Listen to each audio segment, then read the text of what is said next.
Hello, amazing people. Welcome to another day in Satisfactory. So I was watching a couple streamers and I saw that there were people still in chat asking questions about how to get started. What do we do in Satisfactory? How do you move through the first thing? And there's no shortage of great, amazing tutorials by some incredibly talented streamers telling you how to get started. I'm just going to add my voice to that, just to give people another way to sort of talk about and to see how does Satisfactory work. So I wanted to start out with just some basics. We're going to go through the onboarding process and sort of expose you to how Satisfactory works. I'll give you some basic advice, some menu and movement tech and stuff like that. All things that I think that are pretty important as you're moving through or starting to consider, hey, maybe I want to play Satisfactory, but I don't know where to start. So where would you start? Well, first off, you're going to notice that whenever you load up Satisfactory the first time, yours might look different than mine. That is because I am running the experimental build, which is version 1.1.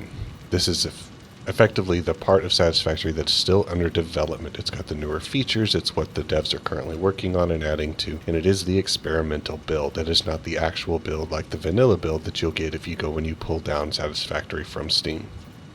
So why am I running the experimental build? Well, there are certain things within it that I do like and want to utilize as I'm running through my other playthrough. And I will go through a couple of those as we start through this onboarding, because even then you can see parts of it. But there's even technology in the experimental build, the 1.1, like the wonderful elevator you see behind me, that I want to be able to use. And you can't use it in the 1.0 because it's not there. So I am running the experimental build, but there's a caveat with this. The experimental build is experimental. So it's dangerous. As in, like when you load it up, the very first thing to do is tell you to back up your save files because they don't know what's going to happen. You could build an entire world using certain parts of this technology, and then they update the code that changes the way the technology works, and now all of a sudden your factory's not running, which maybe wouldn't be a big deal if it's just producing, I don't know, iron plates. But if it's one of the higher levels of your nuclear factory and it shuts down and you're not processing the waste products right, that could become a problem. So, experimental build is experimental. There's a reason why they've got all these warning signs around there. Just if you are willing to do that, there's plenty of tutorials online. If this is a step you want to take, you can upgrade to the you can update to the 1.1, and you can do so just by going into Steam, right-clicking the game, going into properties, finding the beta option, and then going to experimental. It'll re-download the game files and update it to the 1.1, and then everything should work even if you have some previous saves. Mods and stuff will not transfer over, obviously, because none of the mods are going to be working on this, or if they do, it's not going to work like you think they should yet, and it could be experimental because it's experimental, but that is an option. But if you decide not to, don't worry about it. It's not going to mess up your game file at all. It's not going to mess up your playthrough. Anything I go through right now, minus maybe one or two things, will still be applicable to you. So definitely something to think about. This will eventually become the new, this is what you get in Satisfactory. It just hasn't been released to that point yet. So if you're starting out, minus the experimental build, where do you start? Well, first we're going to go to New Game. And we also want to check out options. We'll talk about these here in just a second. Now, I have obviously continued stuff and I have joined games, but we're going to go with a new game here. But to do that first, though, we want to go to options. So, two options I want you to look at. First, creature hostility. This is what's going to happen when the creatures see you. Default is that they're just going to attack you on sight. You can change it to be passive. That means that passives will not attack or retaliate or do anything. This is if you're kind of intimidated by the whole PvE aspect of this and you just want to exist and build, you can get rid of it this way. And then retaliate is that they'll ignore you until you mess with them and then they'll come after you. So I have mine set on default. This is kind of up to you though, however you want to do it. And then the other option I want you to look at is keep inventory. So in keep inventory, when you die, everything that you have in you, if you have this set for keep nothing, everything will go into a chest at the spot where you died and you have to go and pick it up. Could be problematic if you die in a really bad spot, or like you say, I'll fall off a cliff or something and it doesn't spawn the chest in a good spot. So keep nothing, this is a choice. You want to make it more difficult. Keep equipment means that any of the crafted equipment, any of your weapons, any of the ancillary things you use to move around the map, any of the movement tech, that type of stuff you will keep, but any resources, anything that you've crafted like iron or iron plates or whatever that you use to build stuff, that's going to be dropped where you die and you have to go pick it up. Or keep everything. If you're starting out, put keep everything. It's not a big deal. All it just means is that it makes the gameplay a little bit less challenging, but that's not a huge deal. And if you do want to make it more challenging, then push it here. I'm going to push through for keep everything just to make it nice and safe and simple. All these others you can go through and look at. One thing I would recommend maybe is your audio. The game's a little loud sometimes, so I end up pushing my master audio back just a little bit, but that's completely up to you. So if we do new game, these are the places you can spawn in. If you could say easiest, even though there really isn't an easy mode, this would be a good place to start if you've never played before. These two are kind of intermediate. This is where I'm playing in my playthrough right now, and this is where a lot of people go. Basically, the difference is the terrain, how much space you can build on that's flat, and then the purity of the resources nodes.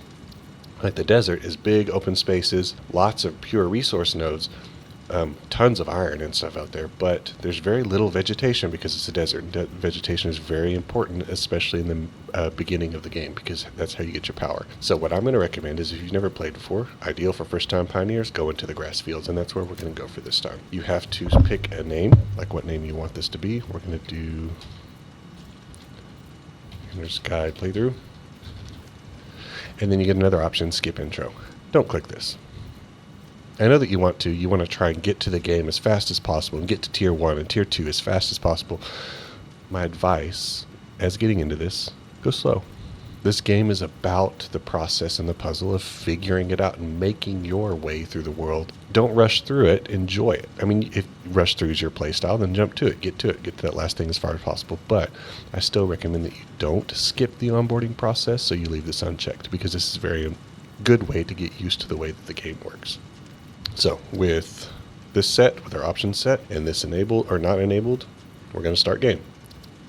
Advanced game options, if you are looking at doing just a creative mode playthrough, where you can basically spawn in anything that you want, any materials, any equipment, whatever, this is where you'll enable it. But once you enable it, you can't unenable it. You have to basically start over or reload the save prior to enabling this access. So this isn't a bad thing, especially if you're getting lost or you're frustrated in some pieces, but make sure you back up saves, make sure you do a save before you do this so you can undo it in case you decide to. We're not going to enable that this time, we're actually going to play through. So now that we're here, we're going to start game, we'll confirm, and let's see what happens as we approach our world.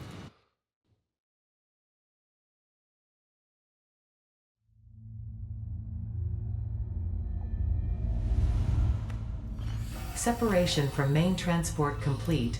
Group A delivered to Calistian region. All pioneers functional, initiating dispersion. Attention Pioneer, I am Ada, your personal instance of the Artificial Directory and Assistant. Welcome to the Fixit Incorporated Save the Day program. A Fixit Pioneer has 3 core assignments. Construct. All pioneers must follow Fixit guidelines They did and such an instructions amazing when video. constructing any building. This is like so perfect for the Automate. game. Every pioneer is responsible for setting up and managing efficient pipelines, outposts, and power infrastructure. Explore and exploit. Fixit selected planets are rich with resources suitable for direct use or further investigation. Stay within your designated. And that is why the world is counting on pioneers like you. Fixit. Short-term solutions to long-term problems. Initiating planetfall. Atmospheric entry in 3, 2, 1. Beginning arrow assist. Drag within acceptable parameters.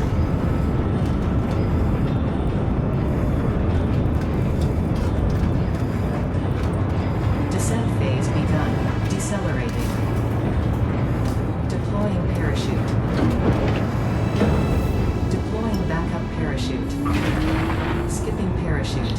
Skipping Landing parachute. phase begun. Pay attention to Ada Activating throughout this, because there's a lot of like retropropulsion. really quippy little one-liners that you're really going to like.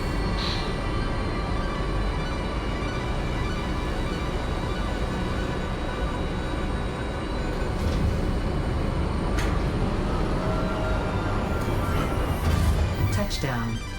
Planetfall complete. Drop pod integrity nominal. Omni situational exploration suit nominal. Pioneer. Acceptable. Dang right.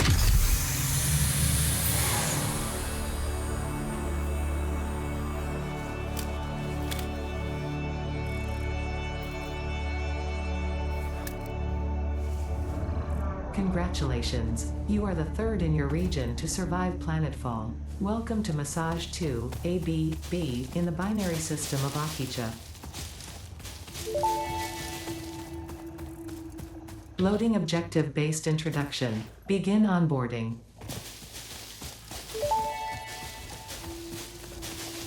First contact safety tool supplied due to presence of alien megafauna. Adhere to Fix-It procedure and equip the Fix-It Inc. Xeno Zapper before leaving the drop zone. Okay, first piece of advice. As you're playing through, listen to Ada. There are a lot of context-specific tips that will pop up, a lot of things that she will say that will help progress you through your next step of whatever it is that you're working on. So in this case, we are going to do what she says, and we need to equip our new tool, our Xeno Zapper. To do that, you will hit Tab. That opens your inventory.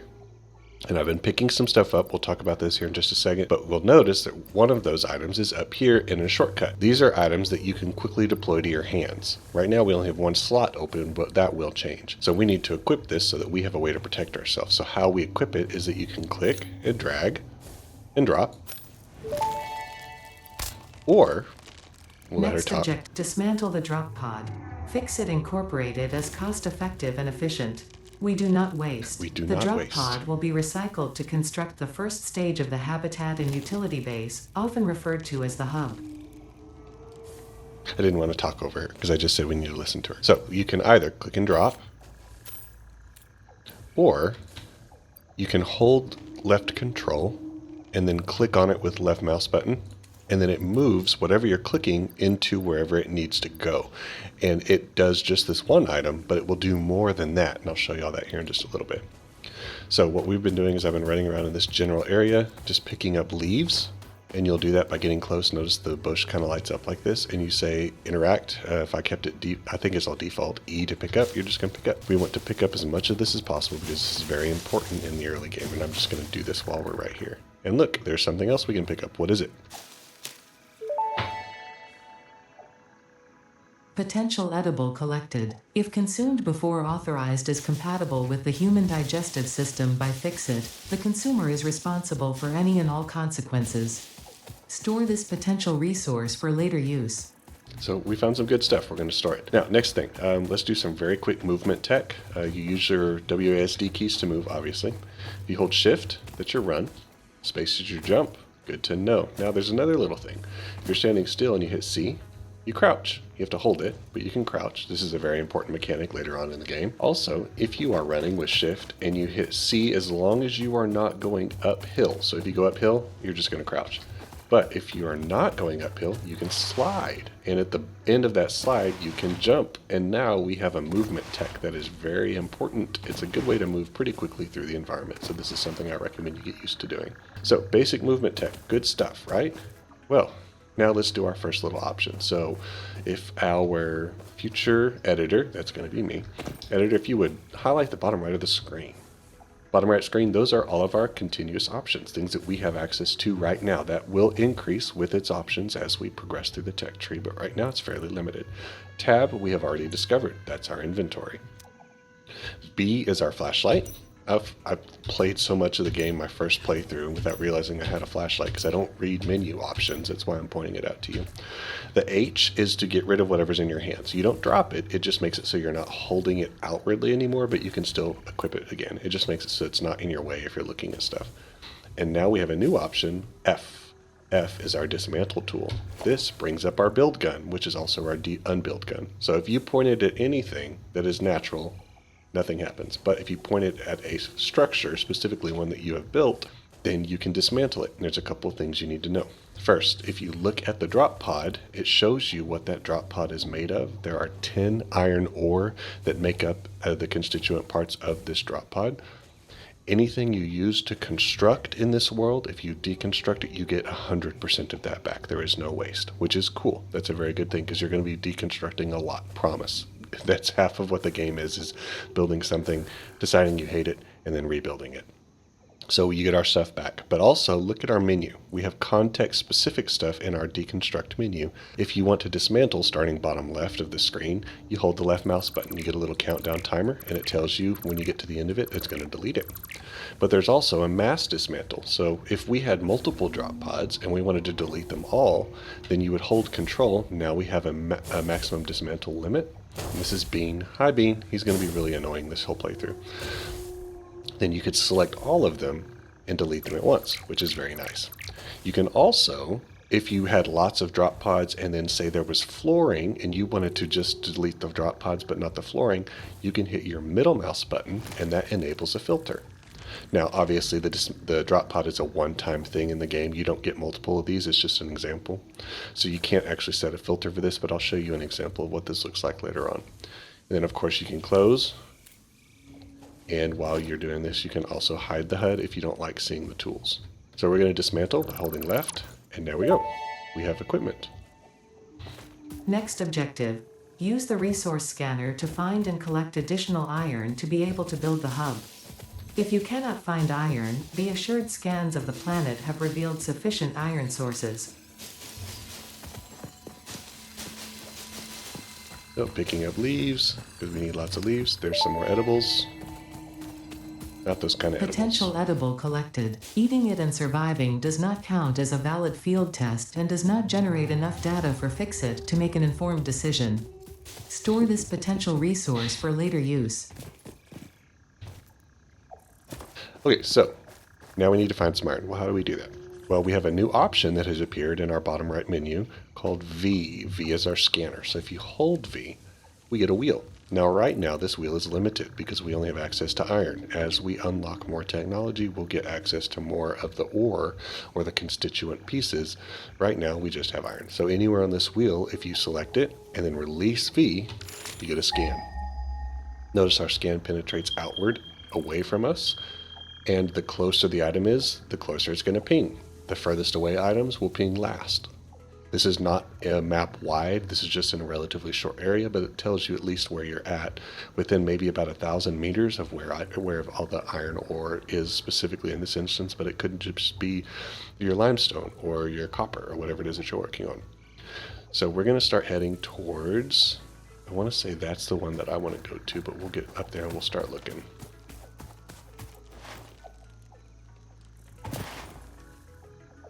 Now, since we have already scanned for iron, if you want to, you just tap V again. You don't have to hit it again or hold it again, and you'll scan. So whatever it is that you last scanned for, it's going to rescan for it again. You don't have to open and hold the menu anymore. This is our first little friend. He's a piggy. Piggy is mean. At least if you have it set to hostile. So what do you do about Piggy? Because he hits you and it hurts. Well, first, let him charge you. Come on. And when he does, you jump, because he's slow.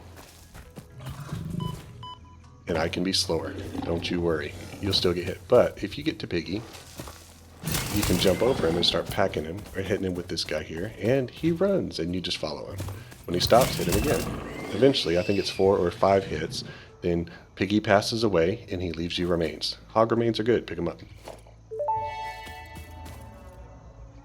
Samples of new alien species acquired.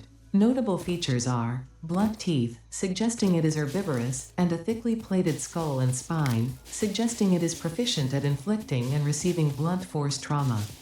Preserve the remains for later study. Okay, so we found iron over here, but I know this area, and this is not where I want to build.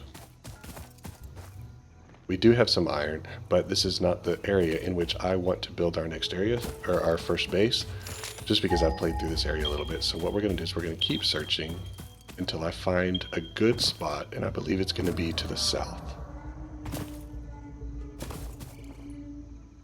I say that as I start playing. I think it's actually over this way. Green, poisonous, bad, stay away. There's nothing we can do about this yet.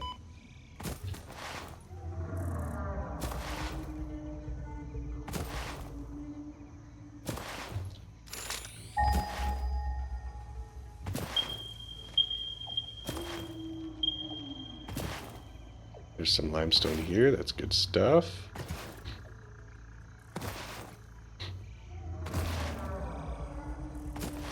There's another piggy. They're quite ornery too. There's 2 of them this time. They will follow you for a very decent range. They don't really actually give up. And they sort of stop running once they get some damage if they're charging you, so you can boop them on the nose if they get too close. But just pay attention to your audio cues. You'll hear them make a noise, you'll hear the growl, and then you will get an unauthorized, I think it says unauthorized, which I always thought was funny, threat to fix-it property.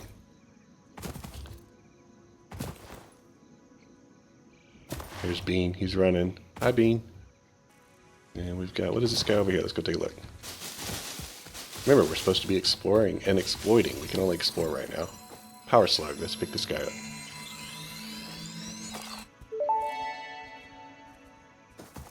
This semi-slug species seems to persist entirely through absorbing and storing energy from its surroundings. Studying this could provide new methods for improving fix-it production line efficiency. Store this potential resource for later use.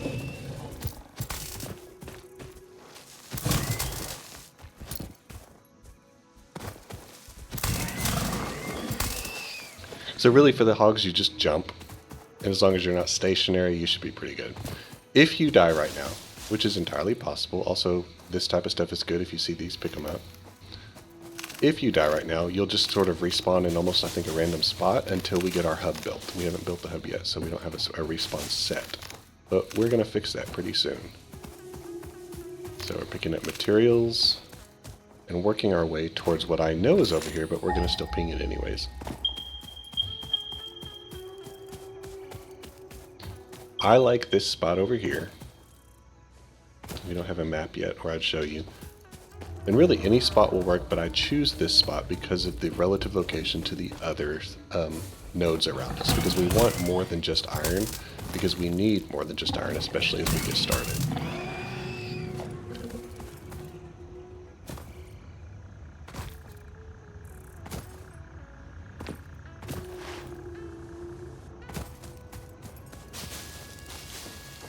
Picking up more materials. Look, we got lots of stuff. It's good.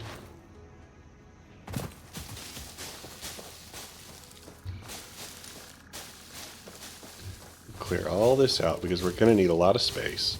And this stuff does respawn over time until, like, I think you build something on top of it and then it doesn't. I've never actually sat down to figure that out. Usually it does disappear. But it doesn't just completely disappear. Like if you go picked all the vegetation in one area and come back to that area later on, it should have respawned.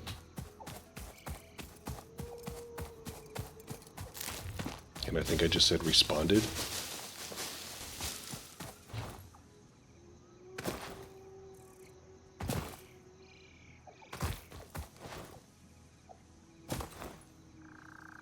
Picking up some more stuff just because we honestly are going to need a whole lot more than you think.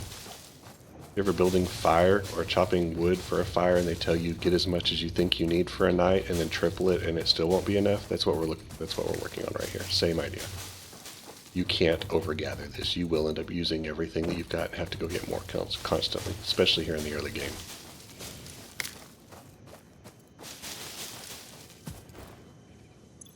And that'll be good for this moment because we do need some inventory spots later. So, scanning. We know that we're looking for iron.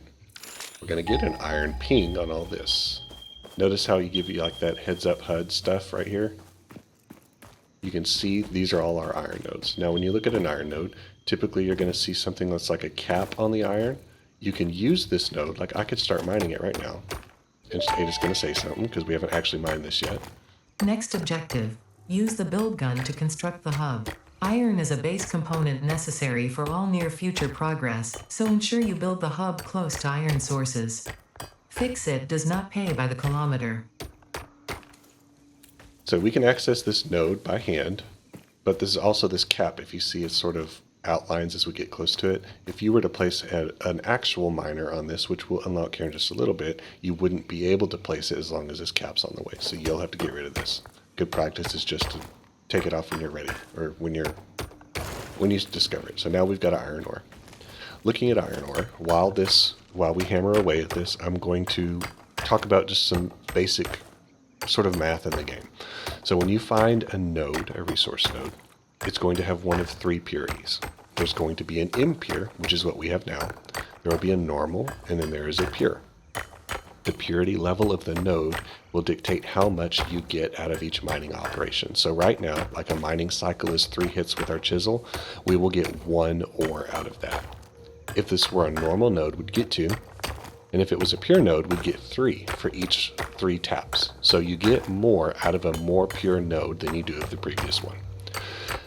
Right now, that's not a big deal because nothing we do is going to be pulling more than what this impure node can process. But eventually we will have to split and move things around, and you will hit better ores, especially if you go into a different location. So the numbers, if you're on an impure node, you're going to get 30 ore per minute. If you are on a normal node, you'll get 60. And if you're on a pure node, you'll get 120. Right now, all the machines and the stuff we're about to build only needs 30. So we're not worried about going beyond the pure or the impure, and it actually makes more sense to do it this way because we don't have the need for splitters or anything like that. Well, we do, but not quite as bad. So while we did that, I got us to about 100 ore. That's where we need to be for now. We'll definitely need a whole lot more than that, though. Now let's build our hub. So we want to find a spot that we've got lots of space. And I think I want to put our guy right about here.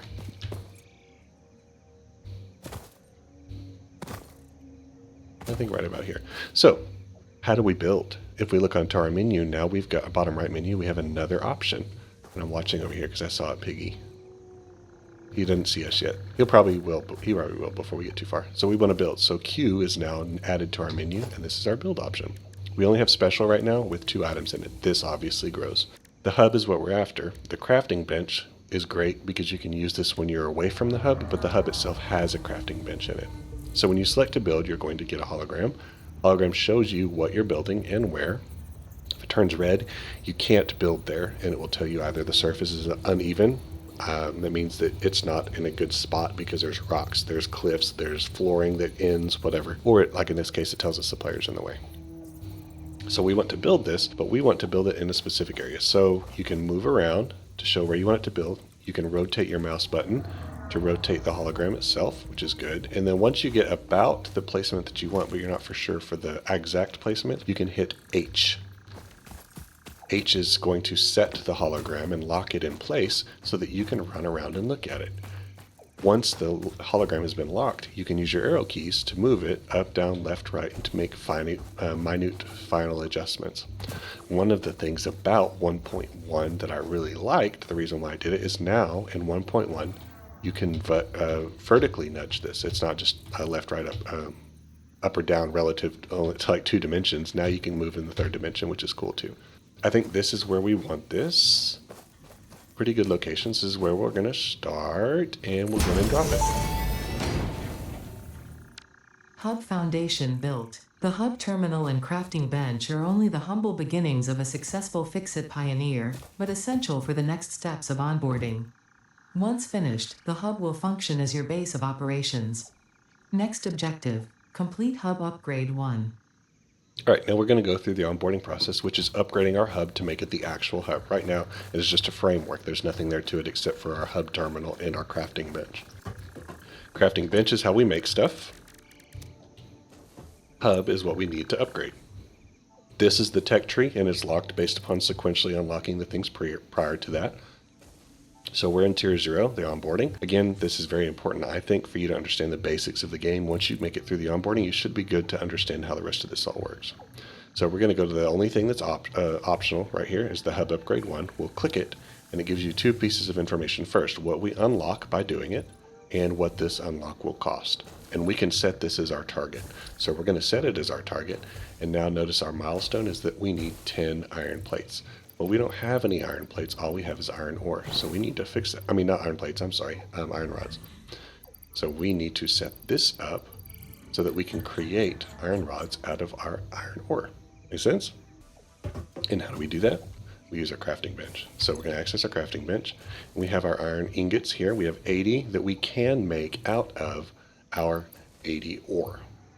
So this number here next to whatever you're crafting tells you how much you can craft of this based upon your current level of ingredients that you have with you.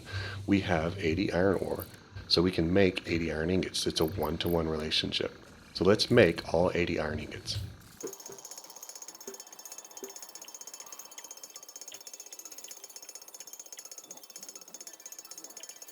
Okay, we have crafted all of our iron ingots. Now, if you noticed, the iron plates and the iron rod count went from 0 counted up with each iron ingot that we made. It's because these are made with iron ingots. So we are going to craft with our 80 iron ingots. I'm going to use about 40 to make plates and then use the remaining to make rods.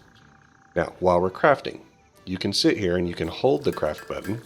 That would be horrible. Instead, if you just hit space, then it holds for you. You don't have to interact anymore. It does all the crafting. You can just sort of sit here and watch, which is admittedly as fun as it sounds, but it is a necessary step. You hit it again, it stops the crafting. Now we're going to come back down here, or you can just click whatever you're moving to and it'll stop crafting. Now we're going to come to iron rods, and we're making some of those.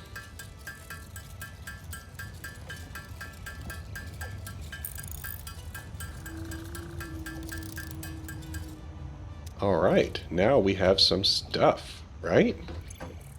We can make this, but I want to hold off for just a second. Oh, wait, no, we can't. I'm thinking ahead of myself.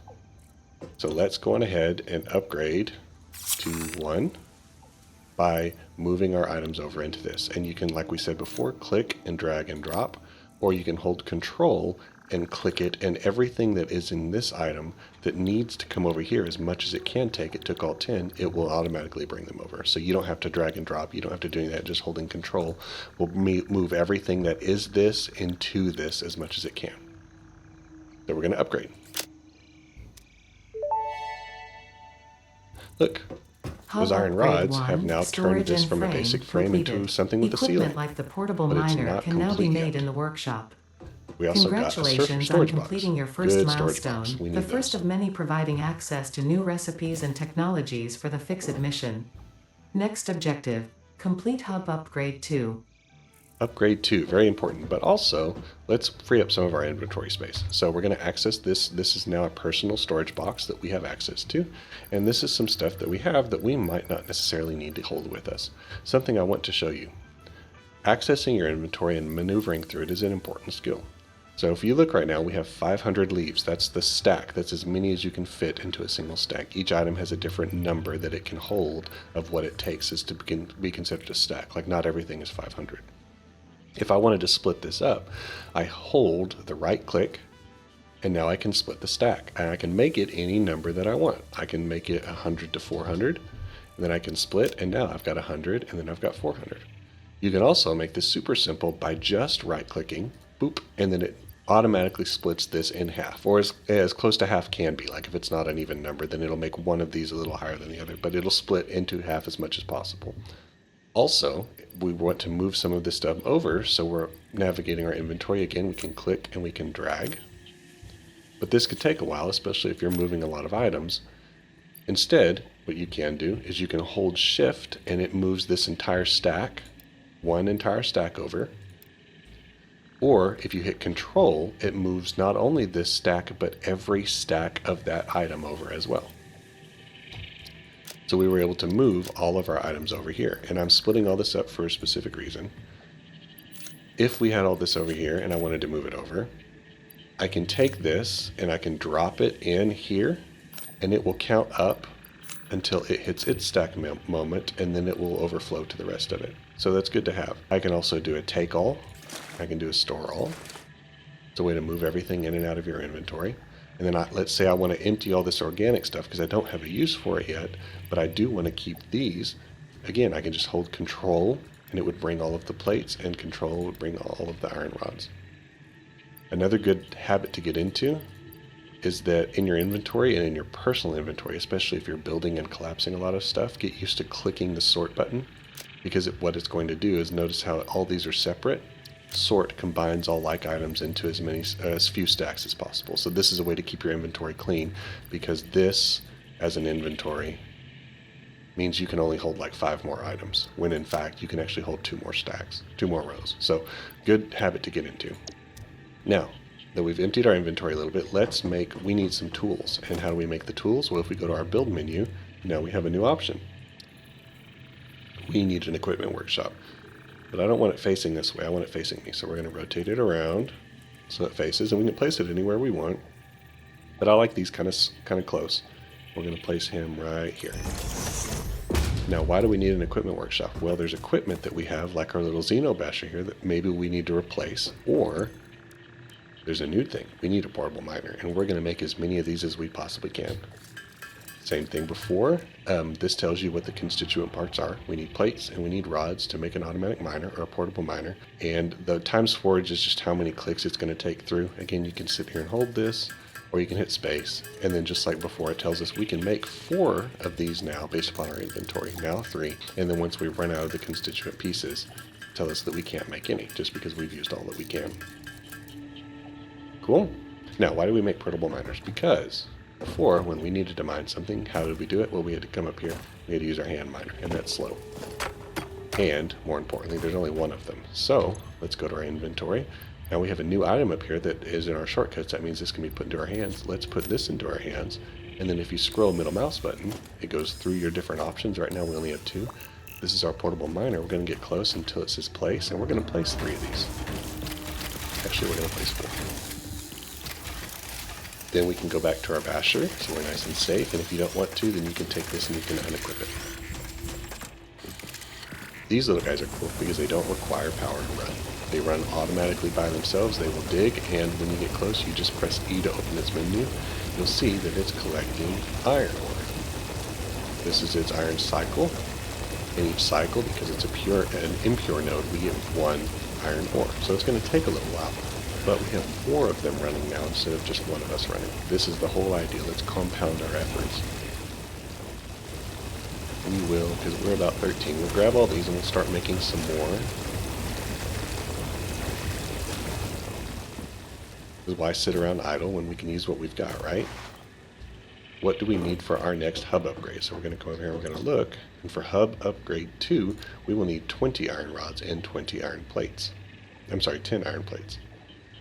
This is what we will get out of this. So we can use copper. That's an important distinction. We need that coming up. And then we need our smelter. That's a very important tool. So let's select this milestone. We have it up here. Now let's work about making sure we've got enough stuff for it. So first we need to make ingots, because that's what you do with the raw ore. And then we need more iron rods than we do plates, so we're going to concentrate on them first. I want to get about 30 if I can. And then we'll make the rest into plates. Alright, let's do our next upgrade. Again, control left mouse button, click and click. Moves over all the appropriate pieces. Now we can upgrade. And now our hub is more complete than it was. Awesome. Hub upgrade 2, And power we and have shell power. completed. The Amazing. smelter can turn raw ore such as copper and iron into ingots, and the biomass burner generates power when fueled. So we'll Fun select... fact, most of the native flora and fauna is compatible with Fix-It technology. Fueling the biomass burner with inappropriate materials will result in deductions or even cancellation of your yearly bonus. Next objective, Hub complete 3. hub upgrade So 3. this is what we get to unlock next, the constructor and concrete, both very, very good. We're going to select this milestone so we have it tabbed up here and we can see it at any point, or pinned up here, sorry. But we're not going to jump directly to it, even though we've got about half of the materials we need because we're missing some stuff. So what I would like to do is let's make, we've already got enough of that. Let's come back over here and we're going to make 2 new miners. I really want 3. Actually, I do want 4. So we're going to come back over here. These miners will now hopefully have gotten very close to our 100%. They're at 60%. Goodness, they're slow. I forget this is in the pure node, so it's very annoying. It will go up to stacks of 100, and it was only at 60. It's just part of being patient, I guess.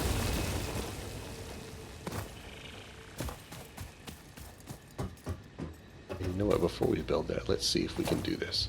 So, production. Smelter. This is a new product. Now, what do we have to make this? Well, we don't have all the constituent parts, so we can't do this yet, but I know that I want to build some of these. So let's look into see what it takes to build it, and if you look right here, there's a little plus button.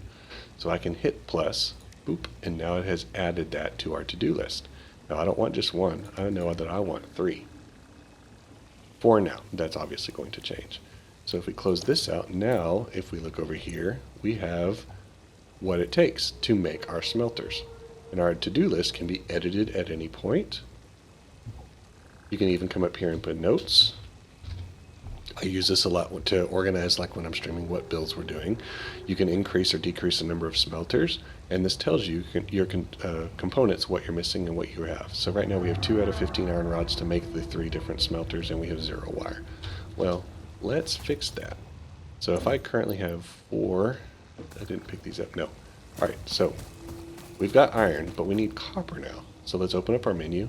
Now, since we've upgraded and we've accessed to copper tree, let's look for copper. Now I've already played this area for way too many hours, so I know exactly where there's a copper ore. We're going to come over here to this side. And I always try to slide uphill, but if you're slightly downhill, then it'll work. Now we should have some piggy friends over here.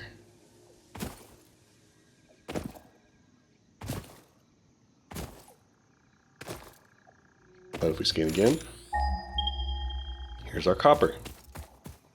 Now we're going to knock this capstone off. Actually, I want this one over here. Gives us more space later. And we are going to re-equip our miners. And we're going to put all 4 of these out. And let them do their thing. I'm going to do some basic mining. I'm aiming to get about, I'd like to have 100 to get started, so we'll see how long this takes. Maybe this will get us close. There we go, 100. All the while, making sure that we're gathering our organics.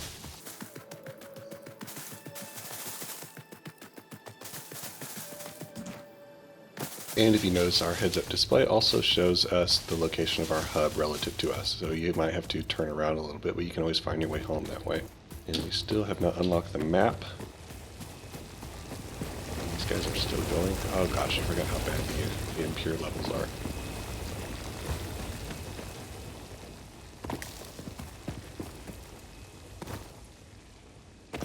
Doing exploration. I was just looking for stuff because we will need more, and the sooner we pick this, the sooner it will repopulate. Same with these. These do repopulate. Eventually you have the ability to clear vegetation. I try not to clear those types of resources because they are important for creating health recovery, which we have not unlocked yet, obviously, but we will get there. Now, with our new copper, we're going to come in here and make copper ingots. So let's make those real quick. Hi everybody, it's me, Toast. I bet you didn't think you'd find me here in the middle of my own video, but have I got a special offer just for you. You see, the first 100 people to like this video will receive in their dreams a personalized package of their very own electrified and punched bacon from this Space Piggy. And if you don't like the video, I'll know. Anyways, back to the program. As this works through, you'll see that we're gaining numbers like we did back here with the iron plates and such, but only in the wire. That is because the wire is what you use to make cable. So here in a second, when we start making wire, then the cable numbers will increase. So we're going to take all of our copper ingots and turn them all into wire, and then take about half of our wire and make cable out of it, because we will need both. 20 more. This is painful, but you have to go through this, I think, to truly appreciate later on having it automated. 3, 2, 1. There we go. Now let's make some wire. And then we'll use probably about half of our wire, get it down to just about 100 to make some cable. Alright, let's build some smelters. Oh wait, we can't, because if we look at our bottom right, we see that we need more iron rods. And these guys have finally finished. It means that they're all at 100. So we're going to grab these, even though our inventory is pretty full. Because if these are full, they're not going to run anymore.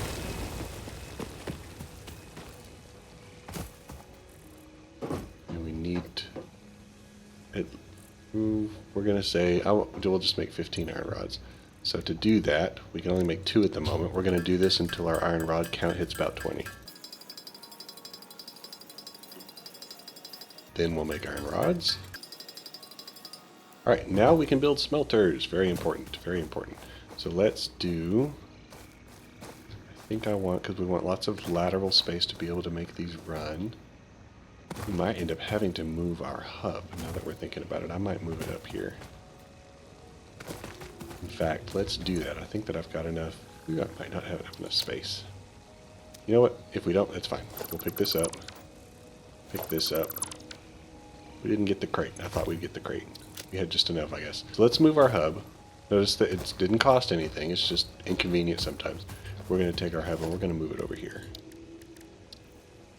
Rotate. I want like this. The side with the door that's facing you, that will be caution under construction. That's nice.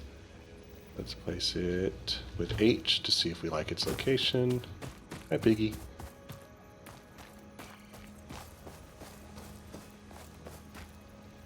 Yeah, this gets us out of the way, so we're going to place this again. We've got this. Let's get all of our greenery, our healing stuff. We have lots of this. We should have enough of that, and we're still waiting for resources here. Okay. But now, let's put together some smelters. I'm going to put one here, and if you look at your smelter, once you get to the way of, oh, we got a piggy coming after us. I knew he was going to see us eventually. Come on, piggy.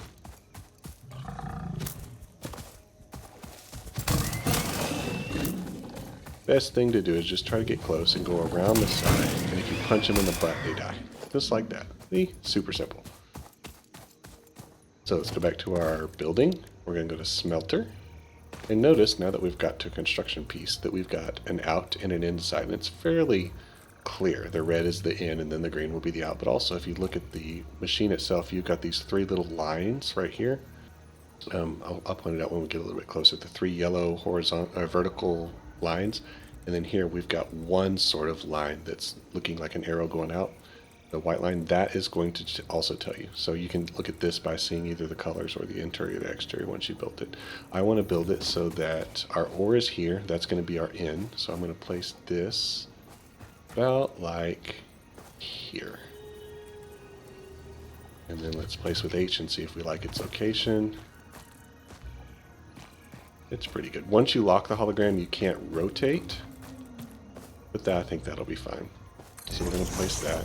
And while we're here, we're going to place the other three. So if I hit Control, well, if I get close, you notice that I get this little line that appears. That means that what I'm about to build is close to this other machine, or not close, is lined up to what this other machine is. So it should be pretty even. So we're going to go ahead and build this here. And I want to build one more here. This could actually all be moved over, but I'm afraid I'm going to run out of too much space. I need a place to be able to put my power later on. So now, smelters. These are the first pieces of equipment that you've got.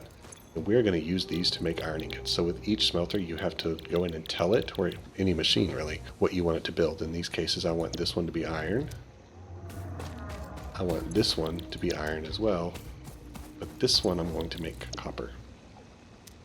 Now in the machine, you've got your input and your output, and then for each machine it's going to vary. It will tell you what it takes to make the recipe that you've selected and what you get as an output. With our smelters, we get 30 iron ore in per minute, and we put out 30 iron ingots. Like we said before, it's a 1-to-1. So we're going to load these up. Oh, that's the copper one. Notice it didn't accept it if it's the wrong one. But we don't have power yet. So how do we get power? This is our first power unit. It's a bio unit. It uses biomass, and it will burn leaves, wood, or mycelia. We don't even know what this is yet. And it's 80 per minute or 12 per minute. So we're going to grab some of our leaves, because those are the one we have the most of. The wood is harder to come by at this stage in the game. We're going to grab some leaves. Again, holding control brings them all over. Come over here, control in. Now this is ready, it just doesn't have any way to make the power, or to send the power. It's not sending power to anything. So what do? To resolve the no connection, we need to connect it to something. So we're going to come in here, and we'll go to our build menu, go to power, and we can build a power line. This has automatically been added to our hotkeys down here. To make our hotkeys something that we want to use, you can hover over the item so it's selected and push whatever button you want it to be on your hotkey. we're going to keep it at 2. Your hotkey also, if you notice the radial wheel, if you hold Alt, then you can scroll through to 10 other rounds of hotkeys. So that way you can organize your build menus based upon how you want to do it. I'm going to keep it at 2 because that's what's been programmed into my brain to be. And we're going to hit connect. So now we're building a power line. You don't have to, this is the power line sort of where it would go, but you don't have to click there. You can click anywhere on the machine. And we want to build power to this smelter. So we're going to connect it. Like we said, we don't have to connect it to the machine power line. You can connect it anywhere. Light turns green. We're good to go. Now you cannot hook machine to machine beyond one connection. Like if I wanted to make another power line, it doesn't let me. This only allows for one connection. Same with this machine. I can't take this machine and power to this one. It doesn't work. It already has a connection. There's a mod that allows you to daisy chain everything so you can literally go here to here to here. See, I can go this one connection, but I can't connect it to this one, because then this one would have 2.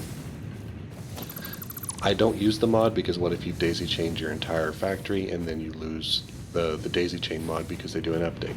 When the update comes out, mods stop working for a little while until they're brought up to level with the current level of the game.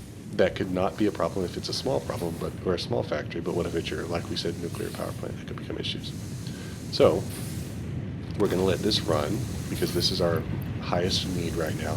And notice we only have about 30 or so more iron that we can put in here, but we're holding 100. If we drop our stack, or if we control click, it moves only what can be held. And then we've got stuff that's mismatched here, push sort, cleans up our inventory. So very important. Where are we with here?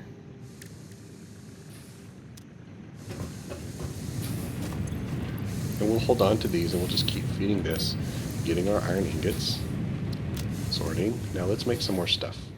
We're going to split this, I think, right down the middle again. And notice we don't have to make the iron ingots now, we already have them. Let's make iron plates. Actually, we'll do it all iron plates because we need a lot.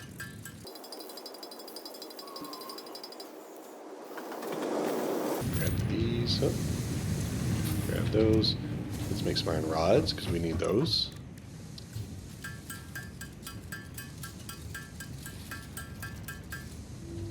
And one thing we didn't rebuild was we need to make our equipment workshop again. Again, it's facing the wrong way, so let's rotate you around. And while we have this lull, while we're waiting, let's make 4 more portable miners. Now, why do we need that? Well, we haven't unlocked it yet, technology-wise. But I know from personal experience, oh look, I did get a crate. So if you dismantle, sorry to jump off the rails, if you dismantle stuff like what we did over here, and you don't have enough space in your inventory, it's going to leave you a crate. Also, this is like what the crate will look like if you die and you have anything to be left behind. You can access the crate, and then bring over whatever you want, and it will disappear.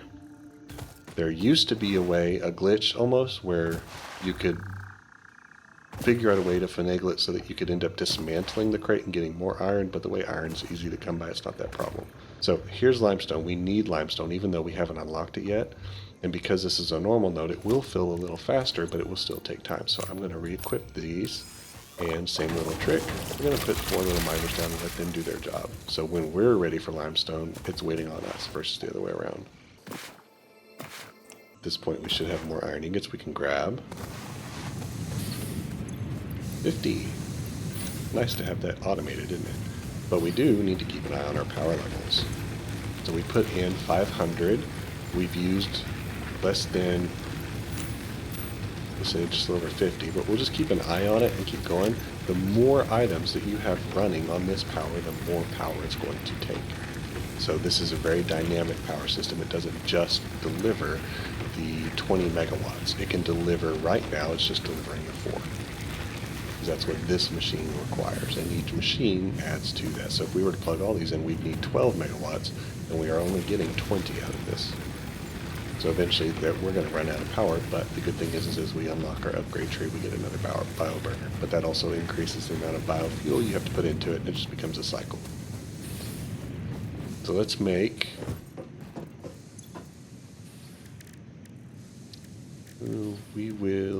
let's make some iron rods. And then some more iron plates, and then we need to go grab wire, because I think, well, we've got 70, we've got enough. All right, let's access our next upgrade, so we'll move these over. New parts. While we're here, we're going to select Hub this upgrade just so we can 3, look at it. interior furnishing completed. The constructor can produce simple parts, and power poles allow for the expansion of the power grid. When you make the inevitable mistake, Fix-It's dismantling feature is designed to salvage all resources used during construction, in line with our zero waste policy. We understand that Fix-It pioneers are only human and thus prone to error. Next objective, complete hub upgrade 4.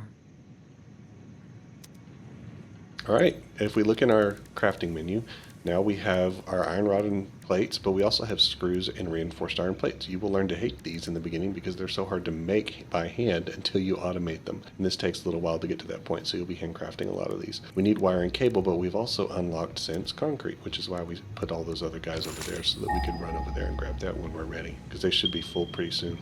So for our next upgrade, what we had, and if you ever select a milestone, you want to change it, you just come to select milestone again. What we're working on right now is hub upgrade 4. We want inventory slots, conveyor belts, very big deal, and this is the cost. So we're going to select it just to make sure. And we're going to give that concrete just a second, but until then, we're going to run over here, because I bet that all of our copper is ready to go. I keep trying to slide up that hill.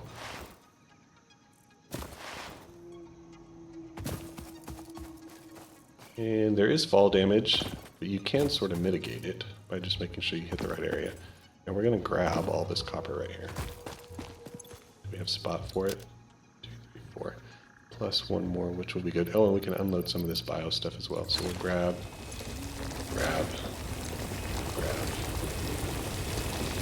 And there is one more thing over here that I want you to pay attention to. Around the world, you know how we were looking at some of the iron or the copper nodes, and they've got this like capstone on them. Sometimes you're going to see capstones that aren't attached to a resource node. It's just the capstone, but it's going to be something that you don't know what it is, more than likely. If you see one of these, grab it.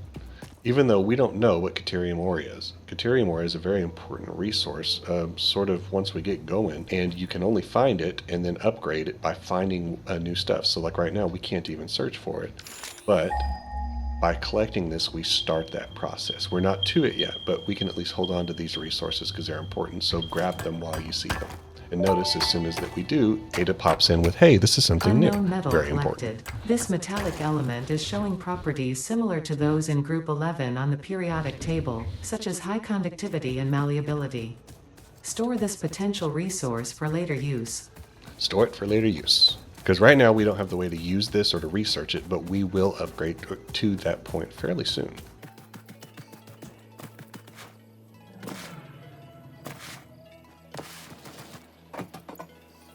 Put our organics, our Caterium that we don't know how to use anything with it yet. Check our power levels. Oh, we're good. We're not even at 50 yet. It's about to change, however. We will grab these, add that. These are all still good. We're getting to the point where we're going to need more power, or more processing, I guess. But before that, we need limestone. So these machines over here should have filled up by limestone. Take. Did it take? No, it didn't take. Too far. Take. I can't take. My inventory's full.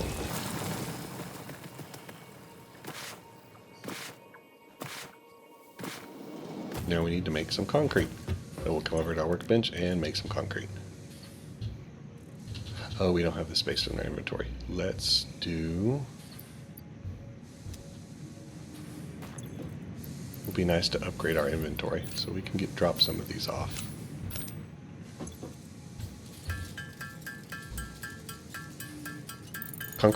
Concrete's conversion is that it takes 3 to make 1 unit of concrete. So having 300 of this should grant me 100 concrete, which is not even near enough, but it's enough to get started.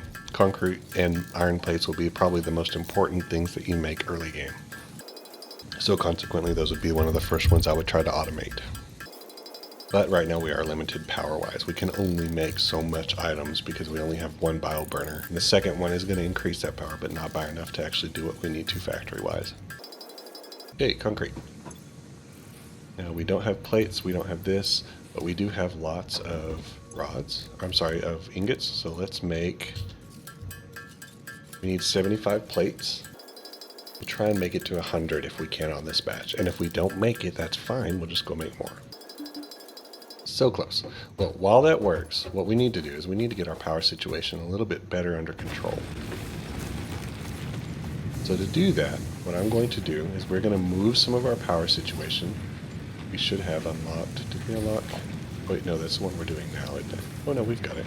And we've got this. So our problem before was that we can only connect this to one machine. Well, the way to resolve that is to utilize power poles. So we're going to take this out, and to build a power pole, you can either, and we're going to hotkey this to 1 for now. You can either literally build the power pole and then connect it, or you can say like you're going to build a power line, and the game figures out, hey, if they're not hooking this to another machine, we need a power pole, and it will put a power pole down instead. So we're going to do that. And then we connect our power poles together. And then I'm going to make a separate power pole here and connect this to our upgrades, or to our power station. Now we have 3 power units all working the same way, and this last one making our copper. So we should hopefully not have to spend a lot more time handcrafting the ingots. But notice our power level. We're using 12 right now, and we can use 20. So we only have 8 more megawatts that we can use. Now this is not going to be steady, because as machines use what they have, like I bet that first iron machine ran out of materials or it got full, it's going to drop. So we can go over here and look, and that's what's happened. It's used all of its stuff, so we need to give it more. So this is a it's not straight line power lines. So if you look at your power, how much you're actually consuming is your orange, right here. The max consumption is if every item in your factory turns on, or not in the factory, but anything attached to this power circuit. If every single one of them turns on at the same time, that's how much energy it's going to take. And then it's going to, right now, cycle on and off as we fill up and overfill stuff. But the other machines like Constructors, they're going to cycle on and off as they make stuff as well, just because sometimes they might be waiting on things, especially as we're powering up. Production is how much you're making, and capacity, production is how much... production level, and then capacity is how much you can make. So capacity is important right now. We need this 20 megawatts to be full, but that also means we're going to increase our fuel consumption. So we've already used a lot more than we did before. So that means this is something we need to keep a very strong eye on, especially from this point forward. But it is worth it to have iron ingots being made for us that we don't have to make. Same with our copper. So now let's come over here, and we need to make some more copper wire. We have ingots, that's great, so we just need wire. And because, like we said, wire is the only use for the copper ingot at the moment, we're not going to even worry about splitting it. We're just going to make everything into wire. And cable. That should be enough. Now, let's see if we can upgrade. We've got enough of this, and enough of this. Good deal. Hub New upgrade buildings. 4, landing platform Constructor. and utilities Excellent. completed. Conveyor belts Conveyor connect the belts. output Excellent. of one building to the input of another and transport resources. And Due to past incidents, still have I just have been one power. asked to issue a clarification. Portable miners, obviously, do not have a connection for conveyor belts. There is nothing to suggest, visually or functionally, that they can be connected to portable miners. If this is something you struggle with, do not worry. Fixit has alternative uses for all their pioneers. Next objective. Complete hub upgrade 5. So this is the interior of the upgrade. We didn't even actually come in here, but there's lots of stuff in here that's kind of cool. There's a little game that you can play. Your bed, which you can't use, with a little llama. This right here is if you want to characterize or customize your character. Some of these options you may not have available to you, just because depending upon the game. We're going to go neon, because that's super cool. And then, ooh, we got cat ears if you wanted to be a key. Bug eyes. I kind of like the neon, and let's do purple. I like purple. You like purple? Okay. Set. Liking it. Okay. Our next upgrade, 5. This gives us the miner. This is very important, but there's a hold off on this. I'm not going to use this yet because this takes up electricity and we only have so many burners at the moment. So we are going to worry more about the storage and the inventory out of this upgrade, but we're going to go ahead and select it so that we know what we need. We'll come in here and I bet everything's out. So we'll recollect. Some more. And notice changing in the experimental mode, changing our color, change these colors as well.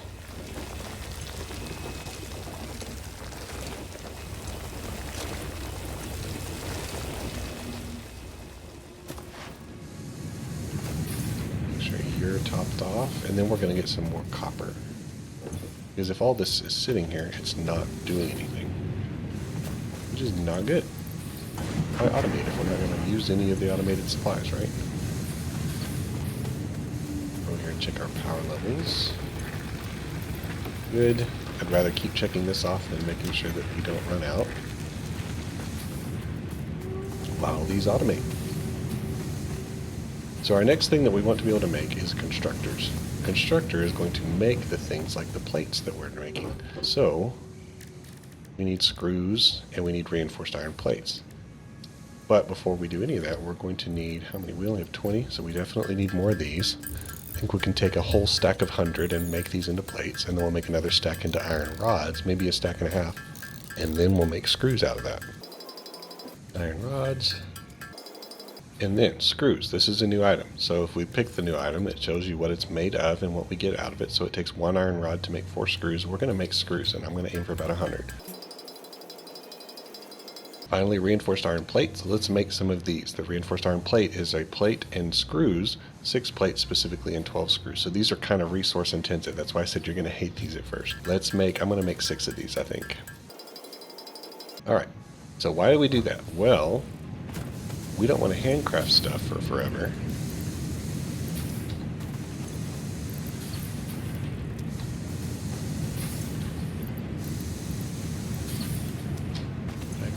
No, I didn't. I thought I did. So we need to make a machine that's going to craft for us. Well, how do we do that? Well, let's go to production, and we have constructors. Again, we can say 3. I don't know if we're going to have power supply for 3, but we're going to build them even if we don't connect them. Now, we want to build these constructors. Again, input and output. We're going to rotate it so that the output's facing this input. And we're going to get it relatively close. And hold control so that we can slide it along this axis right here so it will end up lining up with the output of the other machine nice and straight. And then another little cool build trick is that if I want to build one of these, all I have to do is get close enough and then I can middle mouse button and it opens like a copy of that, whatever it is that I've grabbed, which is a nice little time saver. And then we'll hold control to line this up. We've got a rock here. You'll notice that the rock changes the level of things. So we will do about like this, even if it doesn't line up. Constructor, just like our smelter, has a menu and what we can put into it. And so what I want these to build is I want this first one to build plates. I want this next one to build rods. And then this one is going to build wire. And because we unlocked it before, we've got conveyor belts. Conveyor belts are great. So I'm going to take our conveyor belt and I'm going to assign it to our hotkey 3. And then we will use the conveyor belt to put it here. Now with conveyor belts, there's different modes that you can build. Default is just a regular conveyor belt, nothing special. Curve is it's going to give this conveyor belt more of a curve ability to be able to hit stuff around corners and stuff like that. And straight. Straight is that no matter where you go with this conveyor belt, it's going to be a straight line from the exit point to the entrance point of the next machine. This is great for making turns with stuff and making it look good. Right now we're going to keep it as default, just because we're going straight forward. We're going to connect all of these machines together. Now you'll notice this is making iron ingots that's going into this machine, which wants iron ingots to make plates. This one wants iron ingots to make rods. And this one wants copper ingots to make wire. And now you get to the idea of throughput, a very important idea of Satisfactory if you want to play it this way. Now I'm going to caveat this by saying that you can play this game however you want. You can make it so that your entire factories are spaghettied on the floor without foundation, belts going everywhere, wires going everywhere. As long as it works and you're happy with it, play it that way. Having an understanding of what these machines want and how they output stuff is very important. So we know that this machine takes in 30 iron ore a minute, and it puts out 30 iron ingots a minute. This machine does the same thing, and this machine does the same only with copper. 30 in, 30 out. Now let's come over here and look at what this machine wants. This wants 30 iron ingots a minute, which is great because this one is putting out 30 iron ingots a minute. And in doing that, it's going to put out 20 iron plates a minute. Good deal, right? This guy here, we don't have to do anything for this guy back here. 30 to 30 is great, and then the output to 20, this is our final product. Doesn't matter right now. Here, we only need 15 iron ingots to make 15 iron rods. So it's a 1-to-1 for ingot, but it only does it at half the rate that this machine is putting it out. So this machine is going to put out twice as many ingots as this machine wants. So this is going to back up. Right now, we don't have an option. Eventually, you will upgrade to logistics where you can put a splitter in that's going to take this 30 output and split it into two 15s, and then you could put two of these constructors making 15 iron rods a minute, making a total of 30 a minute. We're just not there yet. We don't have the power structure yet, or the logical abilities. Same thing here. This is putting out 30, but this guy only wants 15 to make wire. So again, we would split this output to make two constructors making 30 wire a minute, making a total of 60 a minute. So learning that throughput and learning how to balance the recipes and stuff is important. Right now there's very little we can do just because, like we said, there's not a logistical way to make this work. And let's turn on one more. I want to say we can turn on more than one, but I'm going to read the power levels just to be safe. Nope, we're at max. So this is as many items as we can put in at one time, because if everything turns on at once, it'll use 20, and our capacity is only 20. But at least now we don't have to make the two main iron constituent components. It's going to make them itself. And you can also preload machines.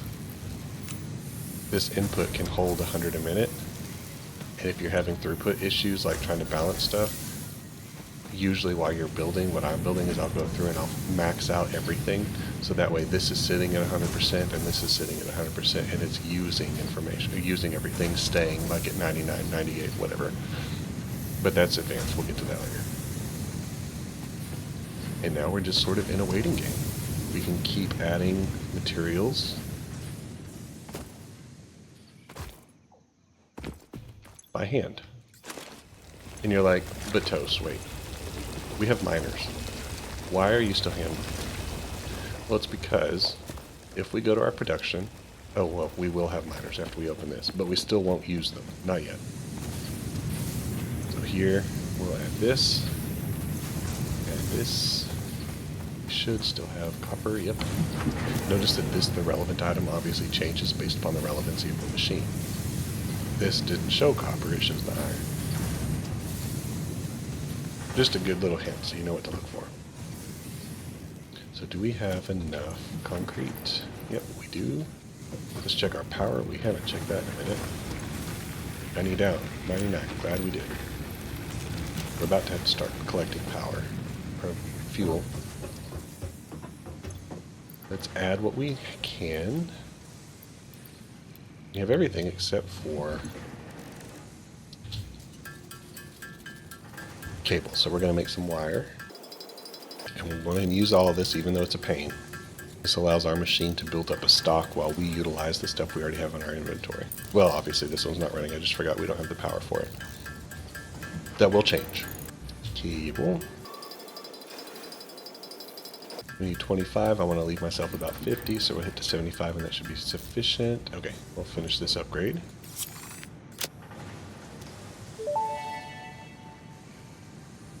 Hub upgrade 5. And that's our Power tutorial. Expansion completed. The miner, unlike portable miners, can be connected to conveyor belts and requires power to function. Caution. As you expand, the energy demand of your production may exceed the capacity of your power grid. The onboarding program was established because Fix-It pioneers often experience memory issues after Planetfall.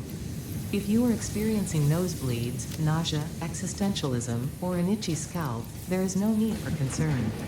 This should pass within 5 to 7 workdays. Next objective, complete Hub Upgrade 6.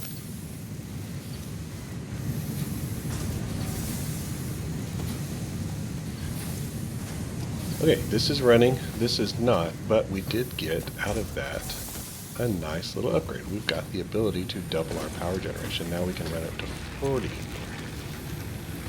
Yeah, this is doing 20, so this will allow us to upgrade to 40 a minute. So let's go ahead and add this to help share the power load. Notice how our graph jumped, it doubled, which is great. So we can take this and we're going to connect him so that we can be making wire while we're running around. And we should have organization as well. These are great little output containers. So I'm going to go ahead and put a couple of these so our machines don't get backed up anymore. I'm going to put one right here for that. One right here for our iron rods. And then one right here for, come on, lock in. There you go. Our plates. Now, of course, we need to connect our belts. 1. Players in the way. 2. 3. And belts can be, as long as you're connecting them to, we'll do it up here, to an output or an input. We're obviously out of plates right now, but it will go the direction of the output or the input that you're putting it on. You don't have to build it from output to input, if that makes sense. I'll show you. You don't have to make it go from the output here to the input, because sometimes building the belt is directional, is going to tell you which way it's going to flow. Here you can go from here, which is the input, to the output. As long as there's a direction inherent to the object that you're putting it into, it will automatically follow that. If I were to just build one out here, then it would be dependent upon the way that I click and drag. But out here it does not when I connect it to this. So while this is running, we need to do a fuel run because we're going to run out of fuel.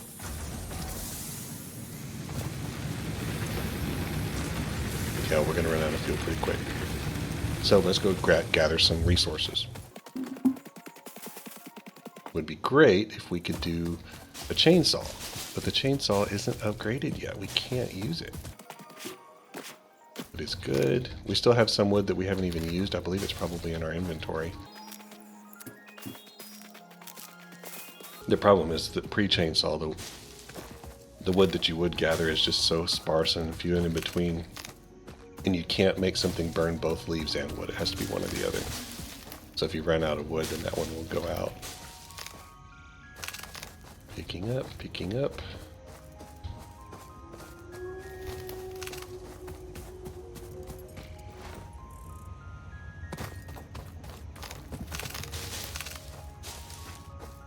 And then obviously if you're starting in the desert area, this is going to be a little more difficult because there's not as much grass going around. That's part of the challenge, at least, I think, to get it off the ground. Afterwards, once you start going to other piles, to other stuff, that's not a big deal.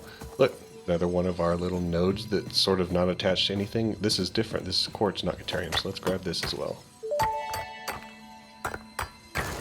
Unknown crystalline mineral collected. This mineral is composed of the same chemical elements as quartz and may yield similar industrial functions. Store this potential resource for later use. I missed the chainsaw. We'll get there though. We'll get there. Probably not in this playthrough. Not in this tutorial anyways. Because we only have one more section to unlock, and I doubt that we're going to make it that far beyond there. And the video is already running a little bit long. We're at an hour and a half, which hopefully I can edit down once I get some of the crafting stuff down, because you're not sitting there watching crafting. While we're here, we're going to grab some copper.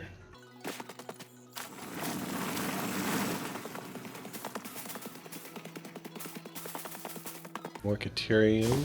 Let's grab it while we're here, just so I don't forget.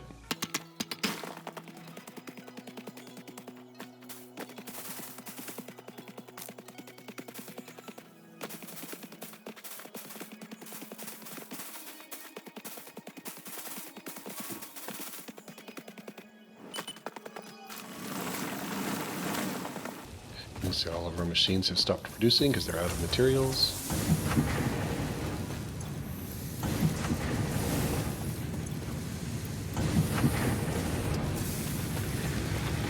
Let's see what our bios is, because we should have some wood in this container. Let's grab that. We can put our, where do they go, quartz, and the rest of our deuterium together. Alright, now we should have enough now to be able to take this, and we're going to make you all the leaves. You will have all of the wood. So this is going to burn through its wood a whole lot slower than the leaves will. So this will give us a little bit more power.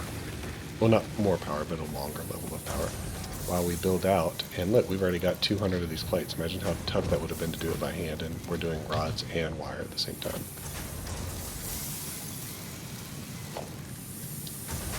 And now we have a miner. So should we do the miner? Let's look at our power. We are using 24, and we can go up to 40. So we've got 16. And each one of these miners takes 5. We could at least put 3 in. That would be 15. But I don't even think we need 3. I think 2 for our 2 iron over here would be nice. Let's take care of you, because we can't add it if there is something on the cap. I think that was it, right? Yep. And then there's one more over here that we'll use on, we'll pick up these miners. Just pick up the whole thing. And then grab this stuff.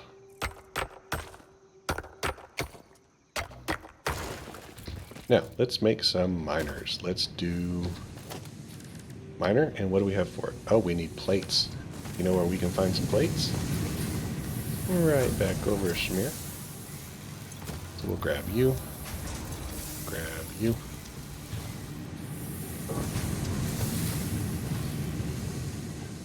And now let's add these. Now, miners have to be on the actual node, obviously, and then once you lock it into place with the hologram, you can rotate it so that your output's going in a direction that you want.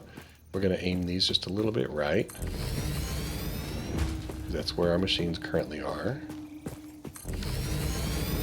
And then we have to connect belts that you're making. And I don't want to make a big curvy belt that's going to be in the way of this, so we're going to take this and we're going to stop it right here. Then continue on to here. Actually, you know what? This would be a great location to use the curved belt. So we'll do this, and we'll go to curve. It just adds a nice little curve. More appealing, I guess. Now, just like anything else, these need power, so I always like to take these and give them their own, I call it like a lateral level. Like this is a lateral level that's connecting to all of our smelters, and then we could have another one if we have the space for it that does all our constructors, but we were able to use the same lateral for these. But we can't tie all these into it, so we'll take this. Now we should be able to connect it here. These are drilling, and we have so much of this in our inventory, we're going to fill this guy's inventory too.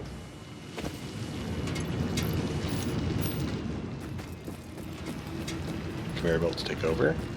Now we're providing the 30 that we need here. The 30 that we need here, even though it's going to be oversupplied for these, that's fine. Check on power.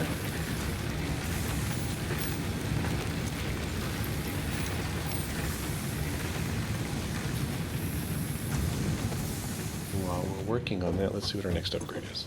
Level 6, last one. Space elevator, which is great. Biomass burners, these are incredibly important. And we need basically 100 of everything plus concrete.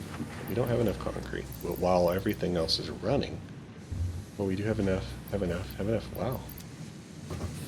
Wonderful. It's almost like we planned this, chat.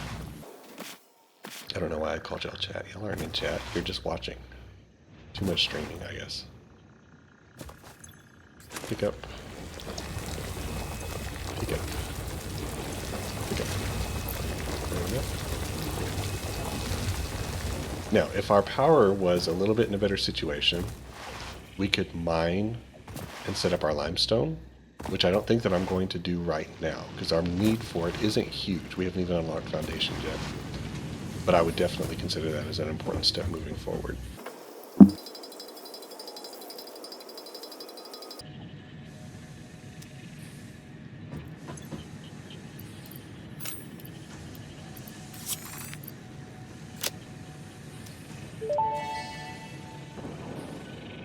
Hub Upgrade 6, Landing Platform Hydraulics, completed. Freighter landing initialized. Congratulations, you have completed onboarding and achieved the absolute minimum skill level required of a Fix-It pioneer. Fix-It looks forward to your future achievements, because a future with Fix-It is a future with you. Tier 1 and 2 milestones are now available in the hub, and biomass burners can now be built individually. Your first official objective is to initiate project assembly by building the space elevator. This objective will take a significant amount of resources, so Fix-It recommends getting to work. Hello, Future Toast, the editor here. I must have had to mute my mic during the recording because there isn't any further audio from me in the video. I first wanted to thank you for sticking around. If you're watching this far into the video, you are absolutely incredible, and I love you for your support. This video was only made really to walk new pioneers through the onboarding process, and that has technically been completed. But there is still so much more to learn and do, and if there is a demand for these videos or more in this series, I would love to keep it going. The only way for me to know, though, is you have to tell me. So if you enjoyed the video, if you found it helpful, please like and subscribe and support me in making future videos. Leave comments. Tell me what it is that you liked or what it is maybe that you didn't like, that you didn't find helpful, or that you wanted to see more of. Anyways, thank you all for watching. I am glad that you are here. I hope you have a fantastic rest of your day. I look forward to seeing each and every one of you next time. Bye now.